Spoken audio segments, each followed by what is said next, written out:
Bien, mesdames, messieurs, je vous remercie d'avoir bien voulu venir pour la présentation du projet.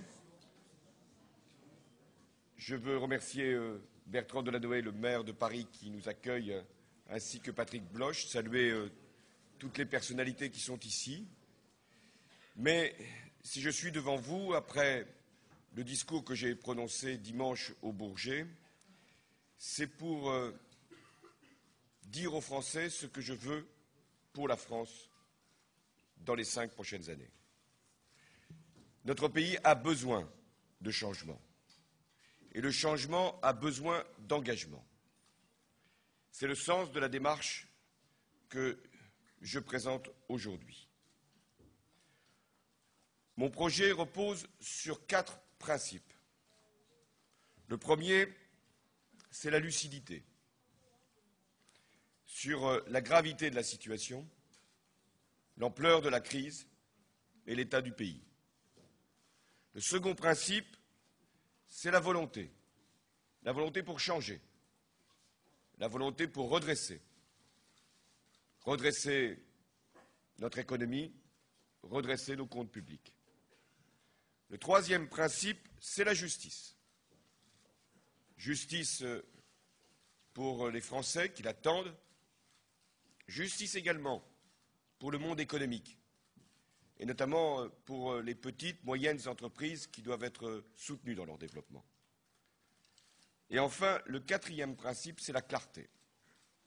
Clarté sur les financements, clarté sur la méthode, clarté sur le calendrier. Je reviens sur le premier principe, la lucidité, sur laquelle il ne peut pas y avoir d'action responsable et sérieuse. La lucidité, c'est de considérer que le monde de la finance n'a pas été maîtrisé et qu'il s'en est suivi une désorganisation des marchés, une prime à la spéculation, découragement de l'investissement, dont l'économie réelle, c'est-à-dire celle de tous les jours, est victime. Le second constat, c'est que l'Europe, qui a fait face à une crise dans la zone euro, n'a pour l'instant pas été capable d'en sortir. Certes, il y a eu des mesures qui ont été, au cours des sommets qui se sont succédés, prises, mais au moment où je parle, la situation de la Grèce n'est toujours pas réglée, le fonds de stabilité financière peine à être doté et transformé, et la Banque centrale européenne n'intervient que pour soutenir les banques et pas les États. Troisième élément de lucidité est l'état de notre situation, celle de la France. Situation financière avec un déficit budgétaire de plus de 90 milliards d'euros, fin 2011. Une dette publique qui représentait 64% du PIB, de la richesse nationale, au début du quinquennat, et qui va bientôt atteindre près de 90% du PIB fin 2012. Les prélèvements obligatoires eux-mêmes, entre 2007 et 2012, que le candidat qui fut élu avait promis de diminuer de 4 points, En fait, ces prélèvements obligatoires sont passés de 43,4% à 44,8%, ce qui veut dire près de 30 milliards d'euros d'impôts supplémentaires sur les Français.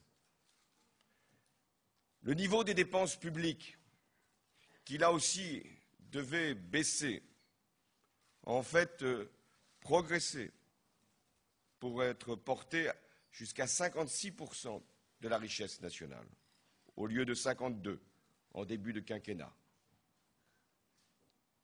Et l'on viendrait nous faire des leçons sur la rigueur budgétaire ou le sérieux.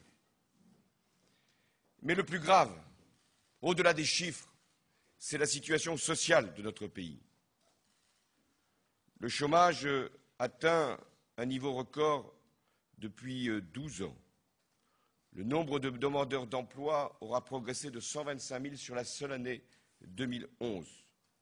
Et si nous ajoutons toutes les catégories de demandeurs d'emploi, c'est plus de 4 millions de personnes qui se trouvent confrontées à la précarité et à la perte d'emploi. Si je regarde l'état du pouvoir d'achat des Français, il a été affecté par la stagnation des salaires et par des amputations fiscales dont les 2 plans de rigueur ont laissé leurs traces, puisque 16 milliards d'euros seront prélevés sur les Français en 2012. Enfin, si je veux être complet, mais pour ne désespérer personne, je veux le croire, nous sommes entrés en récession. La croissance telle qu'elle avait été prévue par l'actuel gouvernement devait être de 2% en 2012. Prévision ramenée à 1%. Et chacun sait qu'au mieux, la croissance ne dépassera pas 0,5%.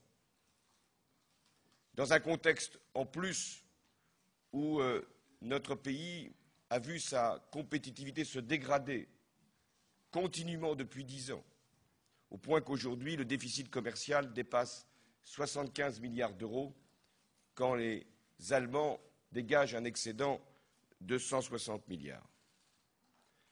Voilà l'état de la situation.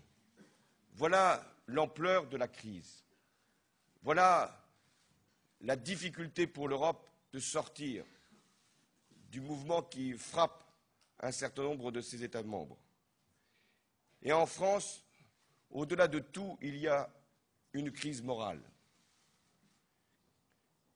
provoquée par un creusement des inégalités entre les plus grandes fortunes et le reste du pays, sentiment d'impunité face à l'indécence d'un certain nombre de comportements, aussi bien dans l'État que dans le secteur privé,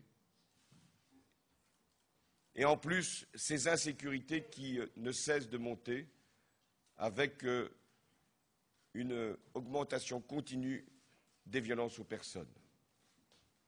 Devant un tel constat, beaucoup pourraient se décourager, se résigner, s'abandonner.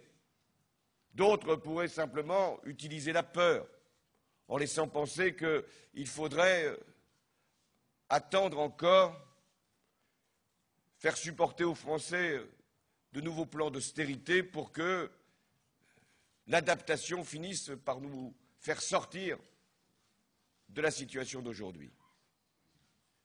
Je pense qu'il faut, au contraire, porter un effort de volonté et de justice. La volonté, c'est d'abord de maîtriser la finance. J'ai donc proposé une réforme du système bancaire, de séparer les activités de financement de l'économie des activités de marché, pour que la spéculation ne vienne pas interférer sur ce que doit être la fonction principale du système bancaire, qui est de prêter aux entreprises et de prêter aux ménages.